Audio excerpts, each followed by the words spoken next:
Hello, and welcome back, Smite fans, to Week 2 of the Smite Season 4 Spring Split SPL. Now, I know you guys are all looking forward to the start of this, especially considering that it's the very first Thursday night Smite that we're going to be bringing you guys today. So let's go ahead and take a look at the teams that are going to be contending in today's matches.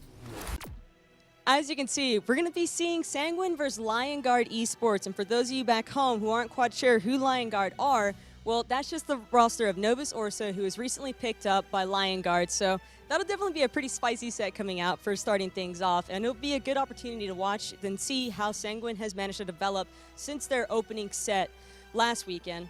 Following that, we'll be seeing Energy versus Balance Squadron. And make sure you guys also keep your eyes open for that game number 4, because that will be our Thursday night Smite match of the week between Ullr and Flashpoint. And I'm sure that you guys are all looking forward to seeing Zapman and Xenotronics in that matchup. So it'll be more than exciting, to say the least, and I'm definitely looking forward to it. I'm definitely pretty amped up as well. I love Smite. I'm sure that all of you guys love Smite back home as well, for you guys to be here today. And so let's go ahead and get started off right with Sanguine versus Guard. We've got FDOT and Tolly to take it away. Thanks a lot, Taco. Welcome to our Thursday Night Spy. My name, of course, is going to be Tom Battinger, joined here by Anatoly. I'm not giving it a shot. We've got the European teams coming off. Of course, Thursday is going to be half and half. Our first two matches will feature the European talent, and then, of course, moving over to North America for the latter part of the afternoon. Today, we're going to start off with Sanguine versus what used to be known as Novus Orsa. Recently picked up by Guard. They now have a banner behind them, but the team should be just as strong as ever. Sanguine coming off an 0-2 loss earlier on in week number 1. Novus Orsa, aka Guard, now coming off a 1-1 split against Elevate. So still some things to be done to improve for the later stages of the season. When it comes down to it, Tolly, I think that you're looking at two very evenly matched teams. I think this is going to be, unfortunately, the bottom of the European rankings as far as the rest of the season is concerned. Sanguine have a lot of interesting shifts as far as all of the changes in positions, and I think that's going to hold them back a little bit. Guard, however, they have brought on Frezzyy into the support role, which is a couple of pluses, a couple of minuses, depending on how you look at it. I think in general that this should be a very similarly matched team, and we should get an even matchup today. Frezzyy still needs to work a little bit on his positioning in some of these team fights. He's been always the focal point of the enemy, targeting him down, getting that early pick. But Sanguine going for a strategy where not normally used to seeing out of them. Sometimes they like to prioritize heavy sustain, heavy resiliency out of their composition, but now going for the instant global ultimate out of Ratatoskr. So right away, I want to talk about some of the bans, or rather what's not there. Hunbats, Thoth, Zeus, and Izanami. Nike is missing. Nike has not been banned, and with 3 selections already picked, she's not even selected. Ratatoskr, Poseidon, Hercules, Khepri. Where's Nike? Where'd she go? The point of this is I think Guard kind of want to let Nike go through and look for ways to counter her, make sure that she's not going to initiate, which is why they picked the Poseidon right off the bat. Has the Whirlpool cripple option with a utility build with a Gem of Isolation. Makes it really difficult for Nike to really move around in the map. And I could think that Nike's more towards the mid to late game style god, whereas these teams are going for an early to mid game kind of strategy. Another surprise here. I kind of expected that the Susano selection would have been the Thanatos. As soon as you see the Khepri selection, the Thanatos execute will, of course, go through that shield. Why opt for Susano over Thanatos? It's all about the mobility coming out of Guard. Obviously, FrostiaK was targeted in Sanguine, taking away his Hunbats, but instead he's going to go for the Susano. It's going to set up really nicely with ShadowNightmare on the Poseidon. There's a lot of potential setups with the pull, the Typhoon. As long as you charge it up all the way, you'll have that AoE knockup, and then you can land a Kraken immediately after. Odin and Ra banned out by Guard Esports in the second phase. Fenrir and Neath take it off the table. That'll leave Ullr as the hunter of choice for Guard Esports. We'll see where Sanguine winds up on the other side as they finish up their draft. Bellona will be the selection. So Bellona over Nike. I kind of feel like these are very similar characters, but we go with Bellona instead of Nike. I like the idea of Bellona because of the disarm against not only Ullr, but against Poseidon. Once you pop that steroid on his second ability, you get also those 2 extra in-hands on the side. So that's going to be really annoying to deal with. You take that option away for 2 seconds. Once that ability gets maxed out, the team fight becomes a little bit easier. So Bellona will be DeathDodo's selection against the tier in the short lane for Guard Esports. Kukulkan also the mid lane. Why do we see the snake guy? With the Khepri and the Ratatoskr, there's great setup. Obviously, landing from the sky, Ratatoskr setting up that Spirit of the Nine Winds is going to be very easy confirmed damage. It's also good for objective secure on the Gold Fury, the Portal Demon, and the Fire Giant. So Sanguine versus Guard Esports. We'll get right into the game. Ratatoskr in the jungle on the left side, Susano in the jungle on the right. Let's get to it. Already we see both teams kind of grouping up. Left side of the map is going to be Lion Guard on the red squad. You're going to see Ducky playing the tier in the solo lane, FrostiaK playing the Susano, something we haven't really seen him doing in quite a while. ShadowNightmare is going to be playing the Poseidon. Frezzyy on the Hercules support.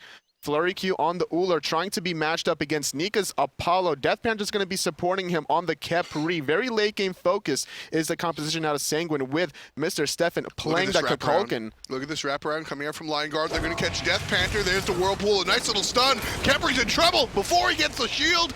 Not even going to be taken down just yet, but certainly has to go back to base. Oh, the Sunder! Sunder was used. Almost found the kill onto DeathPanter. I'm surprised that the Sunder wasn't used immediately during that encounter because it gives you, whatever target you hit with Sunder gets amplified 15% extra damage, and being left with 50 health there, that 15% extra damage certainly would have found an early first blood. Yeah, absolutely. Frezzyy on the Frezzyy with a slight misplay as far as his relics are concerned. Certainly an earlier Sunder would have confirmed that first blood, but either way, players making their way back to lane or wherever they're headed. Lion Guard initially has the upper hand. You can see on the right side of the map, ShadowNightmare and FrostiaK really taking care of that speed buff. Whereas on the left side of the map, Lion Guard going to take care of the purple. And that's what you have to do in the dual lane. When you have pressure with your warrior support, you have to sit in the lane, look for the invades. And I like the idea and mindset that Nika had, being able to strip away those two little purple minions, making sure that Lion Guard wouldn't have a strategy of killing the red little minions and the purple little minions, grabbing level 2 and going back to the lane. FrostiaK, though, nice meditation coming out of Ducky, but it's not going to be enough. Dodo finds the first blood. Sanguine first on the board this time around, leading because of it by a couple of hundred gold, and that'll just do a good job to counteract a lot of the aggression that Lion Guard has been seeing in the jungle. This is a nice momentum builder for Dodo getting the first blood, because in his earlier set against Valence Squad, the very first game against Xaylah, he actually got first blooded. He wasn't used to facing the kind of style that Xaylah brought to the table with his Bastet. So now playing this, ShadowNightmare gets plucked and grabbed, and there's a couple of dots on him right there. Mr. Stefan needs to find the Zephyr. He does. The tornado eclipse him. He's gonna fall. See you later. He didn't use the purification beats to get away from DeathPanter's abduct. He didn't respect the damage coming out of Sanguine. Yeah, just a couple of early game mistakes coming out from the guys on Lion Guard. Frezzyy gets grabbed this time around, able to dash out. He's grabbed a second time, rooted as well. Damage out of MikeTheMagikarp is good. And there it is, the third kill for Sanguine in just 2 minutes. Very quickly, this team has gotten on the board and gotten started. More than 1 kill per minute. Sanguine are getting up to a great start despite losing their buffs earlier on. Obviously losing purple and red hurts them a lot, but they're able to bring things back to the table. Already up about 600 gold, 2.5 minutes into the game. Oracles haven't been really touched yet by either side. We could see that potentially being the next objective once this lane gets cleared out. Yeah, exactly. Nika here on the Apollo versus the Ullr. Hold that thought. MikeTheMagikarp right side looking to get Ducky unaware. Ducky playing itself safe here in the lane. Level up on the jungler means level 5. Gank could be imminent. There's the attack of the Oracles coming out from the Lion Guard, and the vision on the Gold Fury goes the way of LGE. Definitely something that they need to be able to spot out the rotations coming out of Sang. With that Oracle vision, it's also going to be able to spot out potential rotation from MikeTheMagikarp on the Ratatoskr. Normally you're looking for that kind of ultimate at the Gold Fury pit or at the Fire Giant pit, just to be able to balance between either one of the side lanes and the mid lane. So that Oracle will definitely spot out the rotation. Nice little use of meditation and the Lawbringer from Ducky just to get away from that gank. The little pressure from MikeTheMagikarp is all you need. You don't even have to use an ability. You show up in lane, boom, there goes the ultimate, there goes the relic. Well, the threat of the stun, etc. Mike's going to run into Frezzyy here, dodge out the driving strike, not a big deal. Damage onto the Hercules as he gets help from the support. Frezzy's here, pulled right into the ultimate, except he's going to miss. Mr. Stefan can't find the mark. Frezzy's going to turn around, now looking for the setup for FrostiaK. Damage onto Mike, and here's the Kraken. Fantastic Aegis. And the Ratatoskr will live for another day. Thinking about going back in as FrostiaK is grabbed. Down from the sky he comes, and Mike gets the dunk, number 4 for Sanguine. And Nika's in a lot of trouble. He's going to fall, landing onto Frezzyy. Nika's going to get double onto ShadowNightmare, but cleaning him up is going to be FleuryQ, finally finding 1 kill on the board for the side of Lion Guard. Suspicious positioning yet again coming out of Frezzyy. He's just putting himself underneath in danger. DeathPanter was able to collapse so easily, getting off a lot of damage there. He's going to really need to start cleaning this up. Yeah, no reason reason for that pathing to really come out from Frezzyy. You can see him coming close to the enemy tower. Just no reason really for that. Don't know if he was looking for a flip off of the tower into some potential damage from his mid laner. That would be what I would be venturing a guess for, but... Well, what he was going for, there was nobody even in position. Even if he did land that pull in the push, he's just trying to get off some damage. He's playing more of rank than he is a team competitive game. But either way, the Sanguine with a 6-1 kill lead, over 1,000 gold in the lead, heading into the 5-minute mark. This is the point in time where we're going to see even more setup for these mid laners. We saw ShadowNightmare get off a nice Kraken, but the beautiful idea and mindset for MikeTheMagikarp, picking up the Aegis at level 1 instead of the beads, recognizing the burst potential between FrostiaK and ShadowNightmare needs to be negated. I mean, at the end of the day, you know, you're not really going to want to beads what the knockup cutting out from FrostiaK. You can beads the stun out of Frezzyy, but realistically, the most devastating situation you're going to get into is going to be versus the mid mage. So prioritizing that Aegis, I think is certainly the right idea. I think it should always enter your mind, Toli, when you're going up against Poseidon, maybe a Vulcan. Should I buy Aegis instead of whatever I was thinking of originally? As long as you're not in a position to get Kraken, that's the biggest point. But Frezzyy, though, he did put himself in an awkward position. Looking at his build real quickly, going for the War Flag. We haven't really seen too many warrior supports, but this is a great starter item for warrior supports. As long as you're in range of mini jungle camps without actually dealing the killing blow, it's going to restore for 5 health and 5 mana to not only yourself, but also to allies within 55 units of you. I can't get rid of Watcher's Gift, Toli. I think the sustain is too strong, and I think the buff on War Flag is a little bit too... The duration is just too short. I don't care. Well, the other thing that it gives you is also the bonus movement speed and attack speed per stack. Right. Stacking up to 10 times, so that last 6 seconds. So essentially, if you kill a wave there and you and your dual lane rotate, that's the whole point. You sit in that lane, you get those movement speed, get the attack speed. You either keep aggressing to look for a 2-on-2 fight, or you look to out-rotate your opposition and look for an objective. I like the idea of War Flag. I'm not sure if this port is all there. And we'll keep an eye on Frezzyy to see how the War Flag works out in the long term. MikeTheMagikarp dashes in, gets the Kraken onto his support player. DeathPanter now below half HP, has to help, Ultimate himself gets help from the mid lane, but Frezzyy ultimately claims the life of DeathPanter for free. You spent a lot of the early game, Toli, talking about how out of position Frezzyy was. That time it was DeathPanter. Just the Sanguine support in the wrong spot.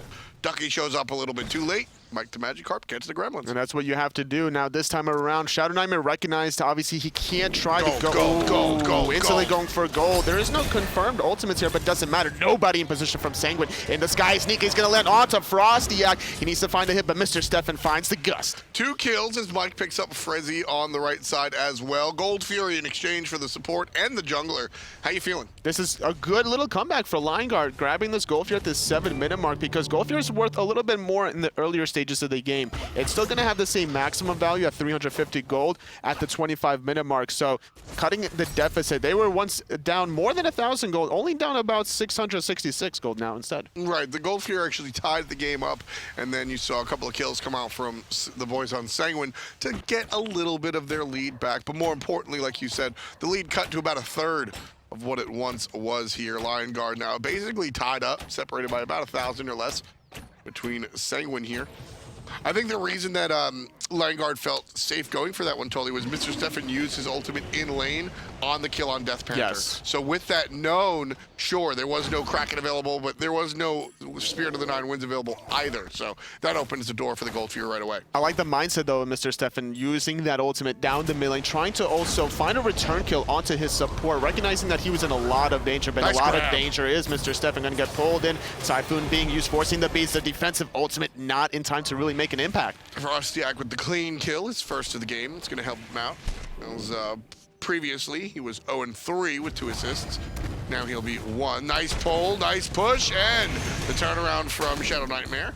Just a little bit of poke. A little bit of poke. That's all you really need to do on a support whenever you can find the opportunity, especially a safe play like that coming out of Frezzyy. You don't have to overcommit yourself to find a pull under the tower, unlike Sobek, who has to charge probably inside there, then finding the pull. So great play, poking out the support onto DeathPanter. They could also set themselves up for another kill here in the mid lane. All they have to do is continue to pressure, get the waves under the tower, and then make a play like this. Oh, I like that Jew coming out from FrostiaK.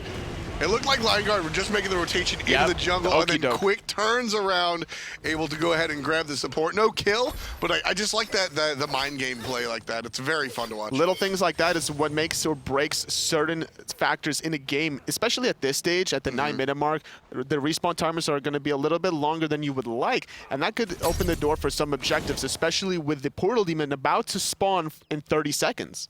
MikeTheMagikarp now looking for the gank, but Frezzyy and FleuryQ will see him on the ward. So they'll be able to wrap around. Frezzy's still waiting here. There's no vision coming. Oh, there is vision. So guys from Guard are spotted out. Sanguine know it, and Mike's going to go home, and Nika's just going to sit under the tower. If I were Sanguine here, and I would see all these members around the duo lane, you have to put pressure on the Fire Giant side, because with Goldfear being down anyway, all you have to do is just have 1 or 2 people defend, and then you should be fine to be able to take that Portal Demon head just has spawned. With that in mind, you can see Sanguine now going for it. There is a solo laner there, but it's just a solo laner. Ducky trying to prevent things on his own, gets the Fearless onto Dodo, wakes up the Giant, and he'll walk away. Gets hit twice by it. It's not. It's a little bit of damage also to be taken. You find the Fearless combination with the power cleave, but taking 2 shots from the Fire Giant is not necessarily worth it. You could always look for the Fearless. You don't always have to find the follow-up on the power cleave. He'll heal it up. He's tier. Min-max. Actually, yeah, that's true. With the physical defense, he should be fine to still continue trading out against the Bellona. Surprisingly enough, we still see a lot of people electing to go for Mark of the Vanguard after they finish boots. Both solo laners have elected to do so. And why do you think that is, Tully? I mean, Mark of the Vanguard is efficient, but has it risen in efficiency? It's really a good idea for both of them to go, because it's a physical in the solo and a physical in the jungler. So you're getting 10 physical protections from this item. You're also reducing every source of incoming damage by 5, even true damage. So this is a great idea to get a huge defensive power spike to be able to survive any sort of gank in that solo lane. 11 minutes on the clock here, and we have basically a tie game. A little bit of a lead for Sanguine, as they have 1,100 gold above their opposition, but in general, I mean, these teams are very, very close here. 8-3, so the early game certainly wasn't very close. And Sanguine should be a little bit further ahead had Guard not gotten that early Gold Fury, which will be respawning very soon, so that should be an interesting objective coming out, honestly, for both teams. Ducky in a little bit of trouble. He used his defensive power cleave to heal and poke before he even took any sort of incoming damage. Now making more rotations is MikeTheMagikarp underneath, trying to deal with FrostiaK's presence on his side of the map. He wants to make sure that his speed buff is going to be fine here, but he does have it anyway, so there's no real problem there. But FrostiaK being in that position, he could always ping-pong between any lane. With the jet stream, he goes in and then finds a pull under the tower. I like that little that interaction we saw between the two junglers. They both saw each other on the wards, and they didn't want to walk right into each other. They kind of separated. It's fun to watch. MikeTheMagikarp versus FrostiaK. Two long-time players. FrostiaK with a lot more SPL experience, obviously. Next to ShadowNightmare as well. They've played together for a number of years. MikeTheMagikarp on the other side has played high-end Smite for a long time, but his moments in the SPL are fleeting. A lot of it is more Challenger Cup or a split here or a split there on an SPL team. Now he's making a pretty big impact in this game already. 3-1-2 is MikeTheMagikarp, being a part of 5 out of 8 of the kills thus far, making the necessary rotations as well as the cleanup kills. Along with Nika, this double global pressure out of Sanguine is what a strategy that they haven't normally done, and they're executing it rather effectively thus far at the 13-minute mark. And looking more into the depth of their composition, it still has a little bit of mixture of the defensive style, because you do have DeathPanter playing that Khepri, whereas you look at Guard Frezzyy, he's always been aggressive no matter what god he really plays, and this is why he's playing the Hercules with the Sunder. Going back to Sanguine though, I like Nika on the Apollo a lot. As Sanguine starts with the Gold Fury, all 5 players will rotate. This Gold Fury is as good as God. Guard not even here. ShadowNightmare shows up a little bit too late and doesn't even get a chance to toss out a spell outside of the tidal wave. I like what Mr. Stefan did. He positioned himself as close to the Gold Fury as possible, so that the Spirit of the 9 Winds would have less travel time to be able to confirm that objective. So here's what it comes down to, is that Guard is a veteran team, and not having the timer on the Gold Fury is not a mistake that you're allowed to make. You absolutely have to be at the spawn of that objective. Otherwise, what's going to happen is exactly what we saw. The Gold Fury goes down, no chance to contest, and that gives Sanguine what was once an 1,100 gold lead, which is almost a tie game. They're almost up by 3K. But with that ultimate being down for Mr. Stefan, the Portal Demon is being flirted with by Lion Guard. They're positioning themselves around it just to be able to maybe look for a bait because they have two great pulls between FrostiaK and Frezzyy. All they have to do is pretend they're doing the objective and look for this kind of damage, but it's really hard to go through a tornado. ShadowNightmare gets caught on the left side of it, but no big deal. However, different story for Mike. He's going to get caught out, helped by DeathPanter. MikeTheMagikarp will head back to base. That's all they had to do, just wait for somebody to be out of position. Unfortunately, it was MikeTheMagikarp, and this time, Dodo's going to get poked out a little bit by Ducky, trying to find the zone. Stefan and DeathPanter, though, might be in a little bit of trouble to pull, but no push. Followed up in the backline, though, having to use the Kraken defensively. Mr. Stefan in trouble on the left, ShadowNightmare in trouble on the right. FrostiaK gets the kill for the mid lane off screen. DeathDodo on the south side, trying to run away from Ducky. ShadowNightmare will be clean and clear.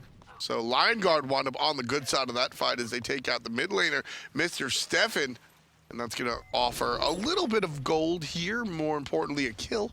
Had MikeTheMagikarp not got poked out earlier on in that engagement, he would have definitely been there to clean up ShadowNightmare and then continue making plays. Mr. Stefan was left alone against FrostiaK, couldn't have any protection, also due to the fact that DeathPanter had to use his ultimate defensively for MikeTheMagikarp instead of Mr. Stefan. So losing their mid laner there, surprisingly enough, the Lion Guard elected not to go for the Portal Demon despite finding the mid laner and poking out their jungler. However, they were worried a little bit about the global pressure because obviously Nika will always out-rotate FleuryQ. And that's really what I was saying before, is that I like Nika on this Apollo simply because he was sort of the go-to guy last year.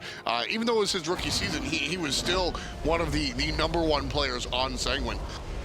In the mid lane, still looking for more plays is Frezzyy. He's never going to hesitate. Despite that earlier silly death around level 4, around the right side mid Harpies, he's still going to put that way in the back of his mind and continue to make these offensive plays. Here on the right side, looking for the Portal Demon. Ducky giving a little bit of chase. Mr. Stefan has the ultimate from Khepri, so players waiting. MikeTheMagikarp is in the sky, so is Nika. Trying Nika's to find an looking for a escape. target. The ultimate defensively not on the mark. FrostiaK is going to find that one. Ducky has to retreat on the backhand side. FleuryQ is making the rotation as well. Nika's there first. 4-on-4 for now, up until Beautiful the ultimate stun from Dodo. And that's going to set up a little bit. Frezzyy tosses the ultimate, just a little bit of a zone.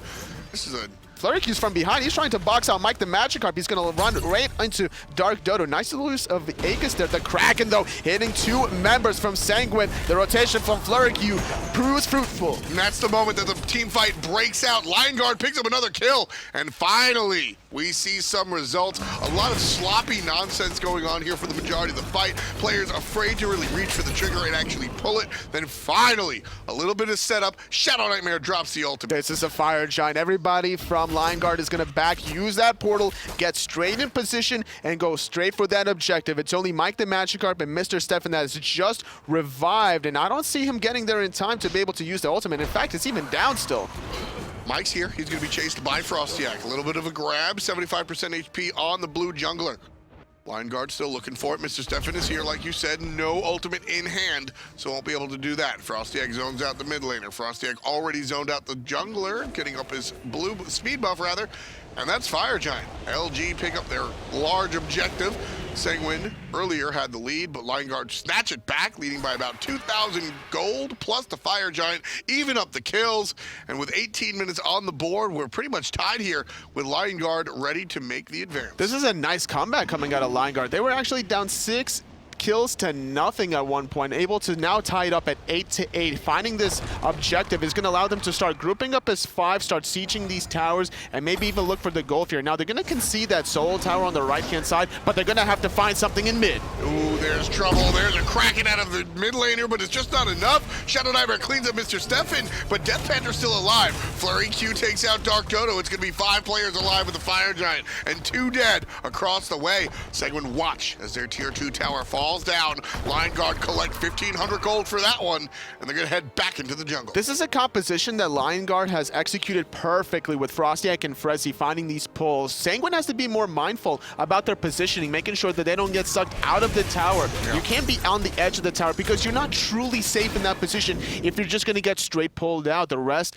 of Lion Guard is able to find so many easy kills after these pulls. Yeah, just a lot of displacement coming out from Lion Guard. Not only do they have the pulls, but then they have ShadowNightmare to secure the fact that you're not going to leave once you're pulled. And not only that, they have Ducky with the Fearless that's able to push you even further after Frezzyy finds the pull push. FrostiaK finds the Siphon. So yet again, Lion Guard continuing the pressure with their Fire Giant buff that they have for another 2 minutes and 20 seconds. They found the 2 towers in mid, they found the Gold Fury, and now they got the tier 1 in the duo.